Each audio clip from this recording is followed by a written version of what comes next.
శ్రీనివాస్ గారికి నేను దపదపాలుగా ఈ ఈ హౌస్ ఇప్పుడు ఇక్కడ ఏదైతే ఉన్నానో ఈ ఇల్లు కట్టుకోవడానికి నేను ఒక 2 crores వరకు అమౌంట్ అతనికి అప్పుగా ఇవ్వడం జరిగింది. అప్పు అంటే నేను తిరిగి రిటర్న్ ఎక్స్పెక్ట్ చేసి అతనికి నేనేమీ డబ్బులు ఇవ్వలేదు.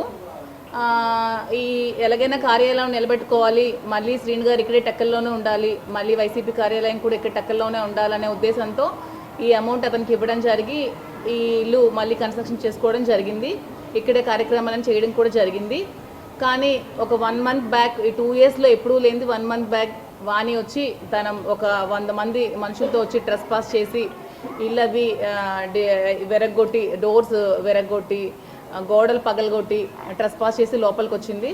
లోపలికి వచ్చి ఈ హౌస్ కూడా ఆక్యుపై చేసుకోవడానికి ట్రై చేసి కోర్టులు కూడా ఆశ్రయించింది. నేను కోర్టు వారి నిర్ణయానికి ఎప్పుడు కూడా గౌరవిస్తాను, నేను కోర్టుకి నేను ఎప్పుడు ఎగ్నెస్ట్ కాదు. ఇది కూడా ఆక్యుపై చేసుకోవాలని చూసినప్పుడు శ్రీను గారిని నేను కలిసి, శ్రీను గారు ఇంకేం పరిస్థితి, ఇది కూడా ఆక్యుపై చేసుకుంటే ఎలాగా, మీకోసం కదా, మీ మీద అభిమానంతో ఈ పార్టీ కార్యాలయం మళ్ళీ నిలబెట్టాలని కదా మీకు డబ్బులు ఇచ్చాను, ఏంటి పరిస్థితి అంటే, నువ్వు దానికోసం ఎక్కువ ఆలోచించాల్సిన అవసరం లేదు, నాకు ఎప్పుడూ ఒకలా డబ్బులు ఉంచుకునే ఆలోచన మనిషిని నేను కాదు, ఈ హౌస్ని నీ పేరు మీద రిజిస్ట్రేషన్ చేస్తానని చెప్పి 6వ తారీఖు మార్నింగ్ పలాస రిజిస్టర్ ఆఫీస్లో నా పేరు మీద ఈ ప్రాపర్టీ రిజిస్ట్రేషన్ చేయడం జరిగింది. సో మీ పత్రికా ముఖంగా నేనేం చెప్తున్నానంటే, ఈ ప్రాపర్టీ కంప్లీట్గా నాది, లీగల్గా ఈ ప్రాపర్టీ కంప్లీట్గా నాది. సో ఈ ప్రాపర్టీకి వాణి కానీ, తనకు సంబంధించిన వ్యక్తులు కానీ, అనుచరులు కానీ ఎవ్వరు కూడా రావడానికి ఎటువంటి రైటు లేదు. ఆమె భర్తతో ఏవైనా విభేదాలు ఉన్నా, ఏవైనా లీగల్ ప్రాబ్లమ్స్ ఉన్నా ఆమె లీగల్గా తెచ్చుకోవాలి తప్పితే ఇలా ట్రెస్ పాస్ చేసి 100 మంది తీసుకొచ్చి, నిన్న కూడా మీరు అందరూ చూశారు, నేను ఒక్కదాన్నే ఉన్నాను ఇంట్లో, నిచ్చెన పట్టి పైకెక్కి నన్ను చంపడానికి ప్రయత్నించారు, పవర్ కట్ చేశారు, వాటర్ లేదు, నిన్నంత పవర్ లేక వాటర్ లేక చాలా సఫర్ అయ్యాను. పోలీస్ వాళ్ళు చాలా సపోర్ట్ చేశారు, నేను కాదనట్లేదు. ప్రభుత్వం కూడా నాకు అండగా నిల్చోవాలి ఈ విషయంలో, ఎందుకంటే ఇది నేను డబ్బులు ఇచ్చి కొనుక్కున్న ప్రాపర్టీ కాబట్టి. ఇక్కడికి అలాంటి ఇంకా ట్రెస్ పాస్ ఇంకొకటి జరగకుండా, ఆవిడ మళ్ళీ ఇక్కడికి రాకుండా, నన్ను ఇబ్బంది పట్టకుండా మీరు మీ మీడియా వాళ్ళు, పోలీస్ వారు, ఈ ప్రభుత్వం అందరూ నన్ను ఆదుకోవాలని, నాకు అండగా నిలబడాలని కోరుకుంటున్నాను. నిన్న ఎవరో అడిగారు శ్రీను గారు ఇది ఇష్టపూర్వకంగా చేశారా ఏంటా అని, దానికి సంబంధించి శ్రీను గారికి కాల్ కూడా చేసి మీ ముందే అది కూడా చేద్దామని అనుకుంటున్నాను.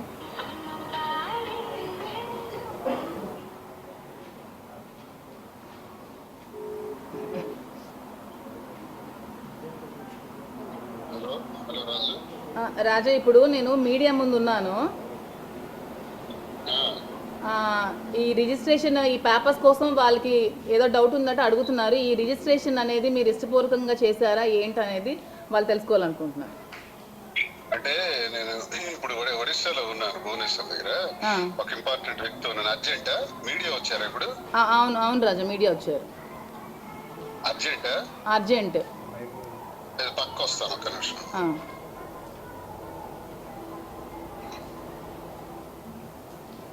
ఏంటి రాజు చెప్పు. ఇప్పుడు మీరు రిజిస్ట్రేషన్, ఈ ఇల్లు రిజిస్ట్రేషన్ చేశారు కదా, అది ఏ విధంగా చేశారు? మీరు ఏం ఆలోచించుకొని నా పేరు మీద రిజిస్ట్రేషన్ చేశారు? మీ ఇష్టపూర్వకంగా చేశారా, అది మీ స్వాజితం ఏంటనేది ఒక 2 విషయాలు మీరు చెప్పేస్తే మీడియా వాళ్ళు కూడా డౌట్స్ క్లియర్ అయిపోతాయి, ఇంకెవరికైనా ఏమైనా డౌట్స్ ఉంటాయి. ఎవరు పర్టికులర్ గా ఒక మీడియాని అడుగుతున్నారా, అందరూ అడుగుతున్నారా? అందరూ కలిపి, సరే, పబ్లిక్ కూడా జనాలు కూడా. సరే, నా సమాధానం ఏంటంటే, ఇప్పుడు గతంలో మా ఇంటి గొడవలు మాకున్నాయి. మాకు ఒక 30 సంవత్సరాల నుంచి జరుగుతున్నటువంటి నా కుటుంబ వ్యవహారంలో గత 2 ఏళ్ల నుంచి నేను బయట ఉన్నాను. ఎందుకంటే వాణి ఇంటికి తాళం వేసేయటం వల్ల గత్యంతరం లేక 1 ఏడాది కాలం పాటు పలాసలో ఉన్నాను. తర్వాత ఇంటి నిర్మాణాన్ని నేను చేసుకున్నాను. అంటే మాధురి, ఇప్పుడు అంటే నేను రాజు అని పిలుస్తాను, ఆమె ద్వారా వచ్చినటువంటి ఈ ఫోన్ కాల్ ద్వారా ఒకవేళ అత్యవసర పరిస్థితుల్లో నేను ఏదైనా ఇప్పుడు చెప్పాల్సి ఉంటే నేను వచ్చి కరెక్ట్గా నేను మరొక 2-3 రోజుల్లో వచ్చి ప్రెస్ మీట్ పెడతాను, టెక్కల్లోను కానీ ఇంకెక్కడైనా పెట్టి ప్రజలందరికీ వివరాలు తెలియచేయాలి. అర్జెంట్ పని మీద, బిజినెస్ పని మీద నేను భువనేశ్వర్ రావాల్సి వచ్చింది కాబట్టి నేను వచ్చి చెప్పుండేవాడిని. కానీ ఈలోగా మీరు అడుగుతున్నారు కాబట్టి ఈ ఫోన్ కాల్ ద్వారా నేను ప్రజలందరికీ కూడా తెలియజేసేది ఏంటంటే, ఈ నివాసం ఏదైతే ఆగస్టు 8వ తారీఖు 23వ సంవత్సరం ఈ స్థలం నా పేరున కొనటం జరిగింది. ఇది నా స్వార్జితం. ఈ స్వార్జితం స్థలం మీద ఒక పార్టీ కార్యాలయం నిర్మాణం చేసి దానిలోనే ఒక బెడ్రూమ్ కూడా వేసుకొని ఒక క్యాంప్ ఆఫీస్ లో ఉండాలి అని నేను అనుకున్నాను. అలా ఏర్పాటు చేసినటువంటి ఈ నివాసంలో మరి గత నెల రోజులుగా జరుగుతున్నటువంటి గొడవల్లో మా ఇంటి గొడవలకు సంబంధించి వాణి రావటం, నేటికి ఇదే రోజు కరెక్ట్ గా 8వ తారీఖున ఆవిడ రావటం, వచ్చి నిన్నటి వరకు కూడా చాలా గలాట చేయటం, ఆస్తుల గురించి పోరాటం, టెక్కల్లో నువ్వు ఉండకూడదు బయటికి పోవాలి అనటం, మరి అలాగే ఎమ్మెల్సీగా నిన్ను టెర్మినేట్ చేయాలని పార్టీకి డిమాండ్ చేయటం, సస్పెండ్ చేయాలని చెప్పటం, ప్రజలందరి ముందు నన్ను అవమానపరచటం, చాలా నీచంగా నన్ను క్యారెక్టర్ అసాసినేషన్ చేసి ఒక భార్యగా ప్రవర్తించకూడని రీతిలో ప్రవర్తించటం వల్ల నేను మనస్తాపానికి గురవుతూ ఈ మధ్య అంతా కూడా టెక్కల్లోనే అదే నివాసంలో మరి మొన్న 5వ తారీఖు సాయంత్రం వరకు ఇంచుమించు 6వ తారీఖు రాత్రి 5వ తారీఖు రాత్రి వరకు కూడా 5వ తారీఖు రాత్రి వరకు కూడా అదే గృహంలో ఉన్నాను. ఉండిన తర్వాత మరి ప్రజలందరికీ నేను తెలియజేసేది ఏంటంటే మాధురి గారికి నేను ఇంచుమించు 2 కోట్ల రూపాయలు డబ్బులు ఇవ్వాల్సినటువంటి అవసరం ఉంది. నేను తీసుకున్నాను తప్పతప్పాలుగా గడిచిన ఎన్నికల్లో కానీ ఇంటి నిర్మాణంలో కానీ. తదుపరి ఇటీవల కాలంలో కూడా నాకు వ్యాపారాలన్నీ బంద్ అయిపోవటం వల్ల, ఆర్థిక ఇబ్బందులు ఉండటం వల్ల మరో 50 లక్షల రూపాయల వరకు కూడా తను నాకు చేయూతనిచ్చి సహకరించడం జరిగింది. ఈ పరిస్థితుల్లో మరి న్యాయస్థానాలను ఆశ్రయించడం కూడా జరిగింది. వాణి ఆశ్రయించింది, నేను కూడా ఆశ్రయించాను. ఒకవైపు మా డివర్స్ పిటిషన్స్ పడ్డాయి, మా కుటుంబంలో జరగాల్సిన గొడవలు జరుగుతున్నాయి. ఈ జరుగుతున్న దానిలో భాగంగా ఈ 2.5 కోట్ల సమస్య ఇప్పుడు నా ముందుకు రావటం జరిగింది. మరి ఈ 2.5 కోట్లు ఒకవేళ వాణికి నివాసం వెళ్ళిపోతే మరి 2.5 కోట్లు నేను ఎలా తీర్చగలను? నాకు ఇప్పుడు చెట్టు కింద ఉండాల్సిన పరిస్థితి ఉంది. ఆల్రెడీ వాణి ఈ రకంగా కూడా నన్ను బయట పెట్టేసే పరిస్థితి చేసిన పరిస్థితిలో నాకు గత్యంతరం లేక, వేరే పరిస్థితి లేక 2.5 కోట్ల అప్పు తీర్చుకునే పరిస్థితి నాకు ఇప్పుడు లేదు. అలాగే పార్వతీశం గారికి, చింతాడ పార్వతీశం గారికి అన్నయ్య నేను పిలుస్తాను. చాలా గౌరవప్రదమైన వ్యక్తి, మంచి వ్యక్తి, మహానుభావుడు. ఆయనకి కూడా నేను 60 లక్షల రూపాయలు ఇవ్వాలి. ఆయన కూడా రిజిస్ట్రేషన్ నా పేరున ఇంకా డబ్బులు బాకీ ఉన్నప్పటికి చేశాడు. ఇప్పుడు ఆయనకి 60 లక్షలు, మరి మాధురి గారికి ఇవ్వాల్సినటువంటి 2,50,00,000. ఇవన్నీ నేను ఇప్పుడు ఎక్కడ అరేంజ్ చేయగలను? నా వ్యాపారాలన్నీ ఈ ప్రభుత్వం వచ్చిన తర్వాత మొత్తం పోయినాయి. ఇప్పుడు ఐఎమ్ ఆన్ ది రోడ్. ఇలాంటి పరిస్థితుల్లో గత్యంతరం లేక మా కుటుంబం వల్ల ఇప్పటికే నష్టపోయినటువంటి, జీవితాన్ని సర్వనాశనం చేసుకున్నటువంటి, కన్నవారి నుంచి అత్తవారి నుంచి ఆత్మహత్యకి పాల్పడినటువంటి మరి మాధురికి నేను అన్యాయం చేసిన వాడిని అవుతాను. కాబట్టి నేనేమైనా పర్వాలేదని ఈ ఆస్తిని నేను రిజిస్ట్రేషన్ చేయటం నా మనస్స వాచ కర్మేణ, నా మనస్ఫూర్తిగా నేను ఆమెకు ట్రాన్స్ఫర్ చేయటం జరిగింది. కాబట్టి దీనిలో ఎటువంటి ఆలోచనలు కానీ, ఎటువంటి అభిప్రాయాలు కానీ, భేదాభిప్రాయాలు కానీ ఎవరు కానీ పెట్టుకోవాల్సిన అవసరం లేదు. నేను క్లారిటీగా చెప్తున్నాను. నేనే అప్పు తీర్చుకోలేక ఈ ఆస్తిని ట్రాన్స్ఫర్ చేశాను. ఇది జరిగింది. అది వాళ్ళకి మీరు చెప్పండి. తర్వాత నేను వచ్చి ప్రెస్ మీట్ పెట్టి మాట్లాడతాను. రాజు. ఓకే రాజు, ఉంటాను. Thank you.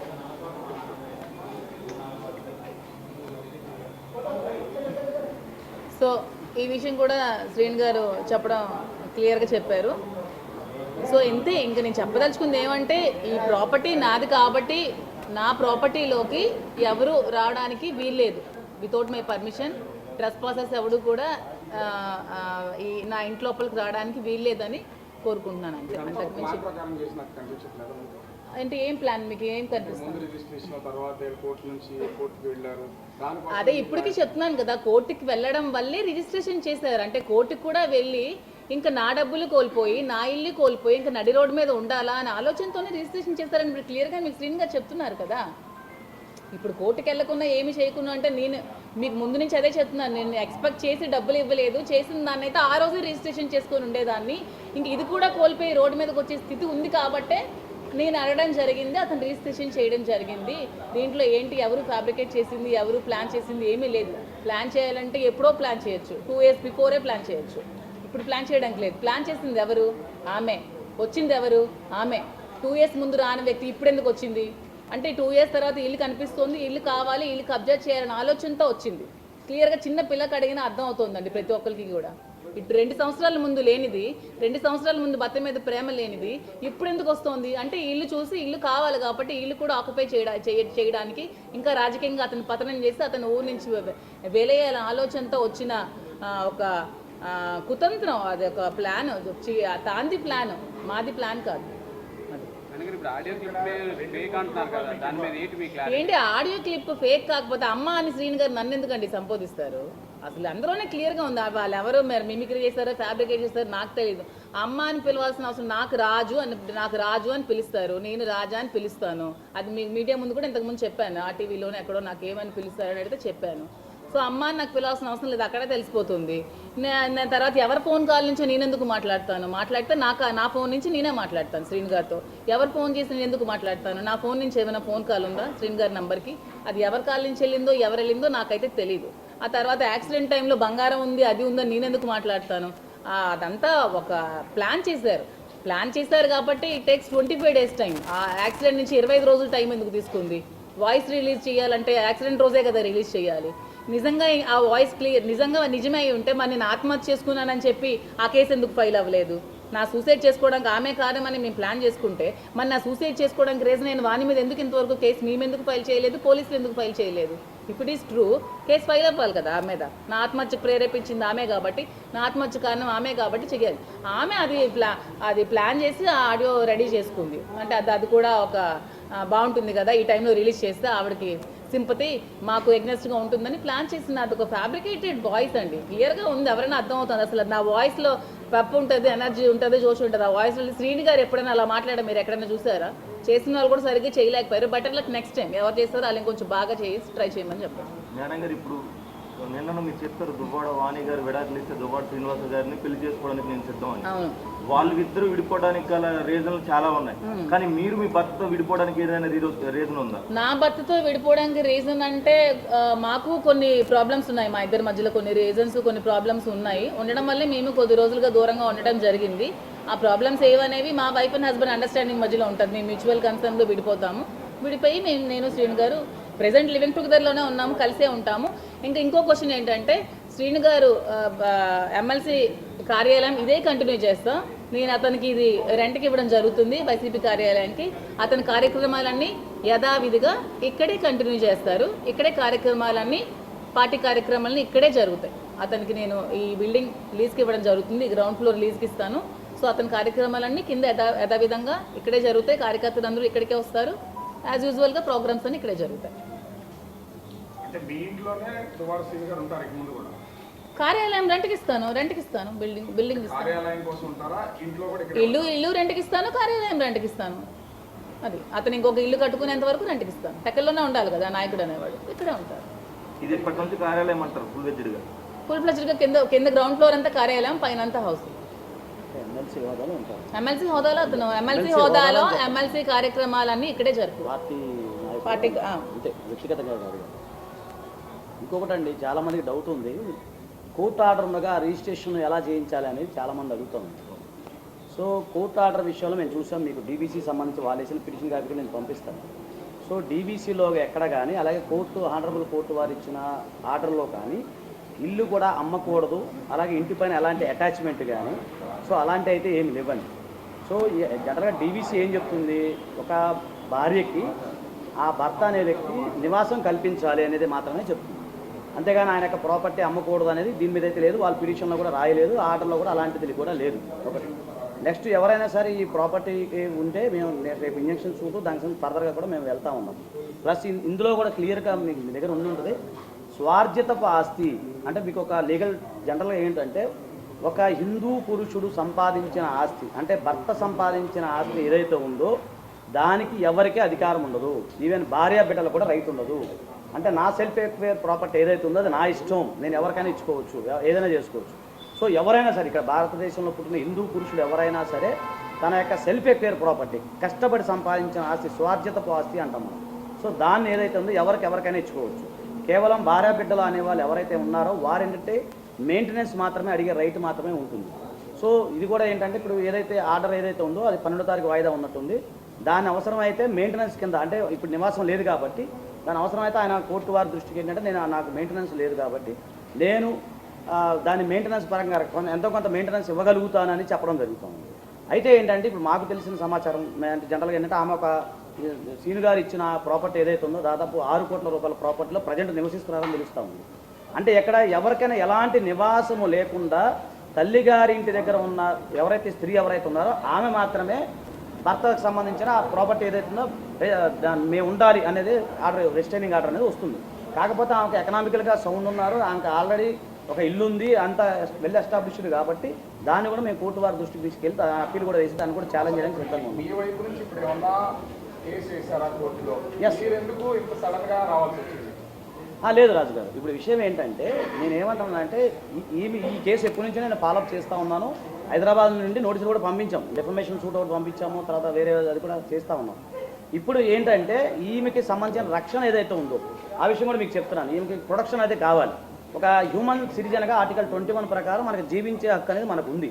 సో దాని ప్రకారం ఆమె రక్షించబడాలంటే ప్రైమా ఫేసి ఎవిడెన్స్ కింద, ప్రైమా ఫేసి కంప్లైంట్ కింద నేను సీఏ గారిని కలవడం జరిగింది. నేను కంప్లైంట్ ఇచ్చాం నిన్న, అంటే నిన్న కొంచెం 10:30-11కి చేయడం జరిగింది. సో కొన్ని అనివార్య పరిస్థితుల వల్ల నేను తర్వాత మిమ్మల్ని కలవలేకపోయాను. అంటే మాధురి గారి ప్రాణహాని ఉందనేది దాన్ని ఎస్టాబ్లిష్ చేస్తున్నారు మీరు? కాదు, ఎస్టాబ్లిష్మెంట్ అంటే అవునండి. ఇప్పుడు మీరు చూస్తున్నారు ఏంటి ఎస్టాబ్లిష్ చేయడానికి క్లియర్ గా నిన్న మీ మీడియా చూశారు కదా, చూసారు కదండి. చూశారు. నిచ్చెనలు పెట్టి ఎక్కి నన్ను చంపడానికి వస్తే ఇంకా మీకు థ్రెట్ ఉందా అని ఎలా అడుగుతున్నారు? అదే హ్యూమన్ రైట్స్ కమిషన్ లో కూడా వెళ్తాం మేము. ఎందుకంటే ఈమె ప్రాపర్టీ అండి ఇది, ఈమెకి సంబంధించింది లీగల్గా అన్ని క్లియర్గా ఉన్నాయి. అలాగే గతంలో ఆయన ఏదైతే తాలూకా చెక్కులు కూడా చూపించడం జరిగింది, ప్రామిసరీ నోట్స్ అవన్నీ కూడా ఉన్నాయి. సో కాబట్టి ఏంటంటే నిన్న ఆమె అంతా మీరు చూశారు, తీసుకొని రావటం, తర్వాత కర్రలు తీసుకొని రావటం ఇవన్నీ మీరు లైవ్లో చూశారు. కాబట్టి సహజంగా ఆమెకి ప్రాణహాని ఉంది అనేది ఖచ్చితంగా ఉంది. సో ఆ విషయంలో నేను సీఏ గారిని కలిసి కంప్లైంట్ ఇచ్చాము. ఇక ఫర్దర్గా దీనికి సంబంధించి ముందుకు కూడా మేము వెళ్ళే అవకాశం ఉంటుంది. దీనికి సంబంధించి కూడా ఇంజక్షన్ సూట్ ఏదైతే ఉందో సెల్ఫ్ ఎక్వైర్ ప్రాపర్టీ కాబట్టి ఎవరు కూడా ప్రాపర్టీ ఎంటర్ అయ్యే రైట్ లేదు, మనకు కూడా లేదు వితౌట్ పర్మిషన్. సో దానిపైన కూడా మేము లీగల్గా వెళ్ళే అవకాశం ఉంటుంది. అలాగే మహిళా కమిషన్, నేషనల్ మహిళా కమిషన్లో కూడా దీనికి సంబంధించి మేము ఫిర్యాదు చేస్తూ ఉన్నాం.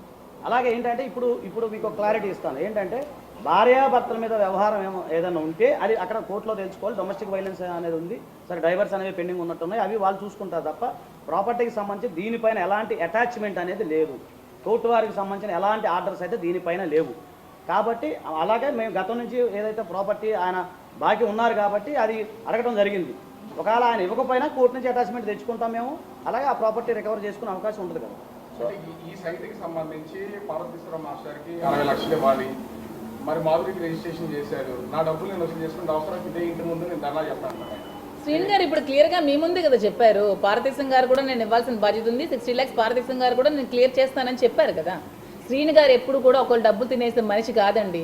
తినేసే మనిషి అయితే ఈ 30 సంవత్సరాల్లో ఎన్నో వేల కోట్లు సంపాదించాల్సిన మనిషి.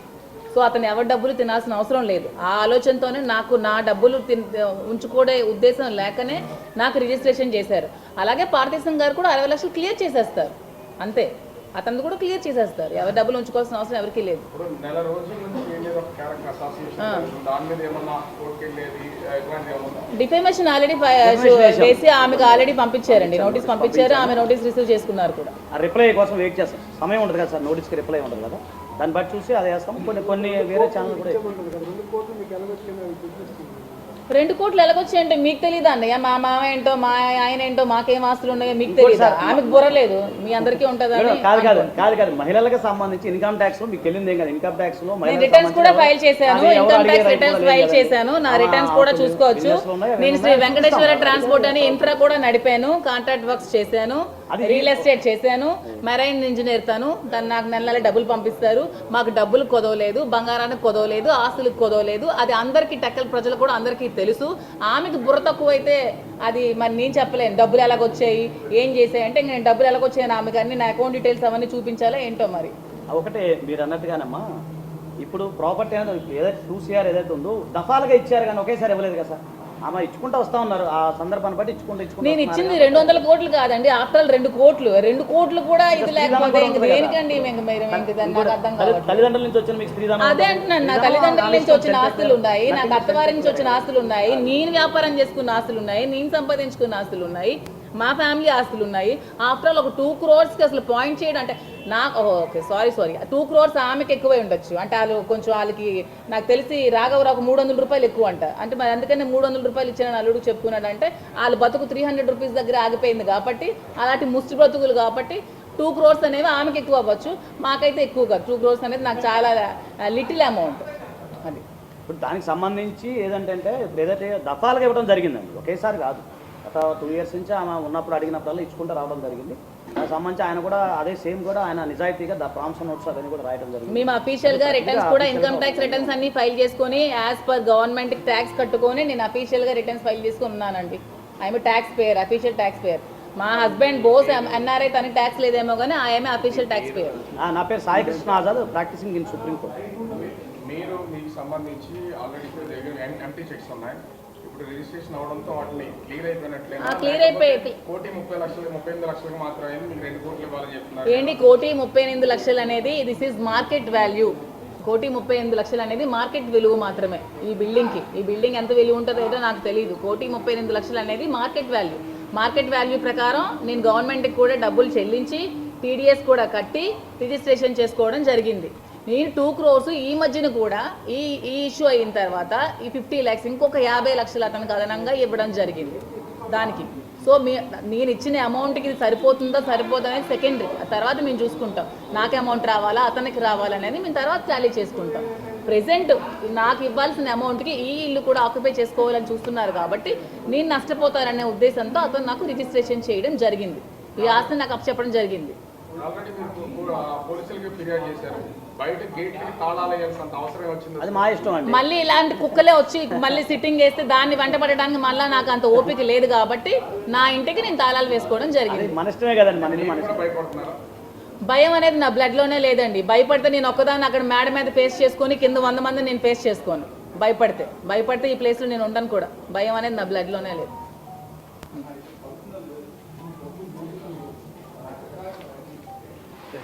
క్లియర్.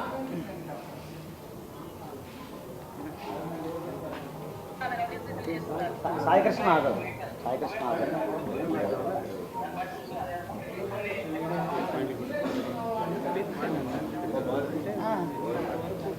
భోజనం బిర్యానీ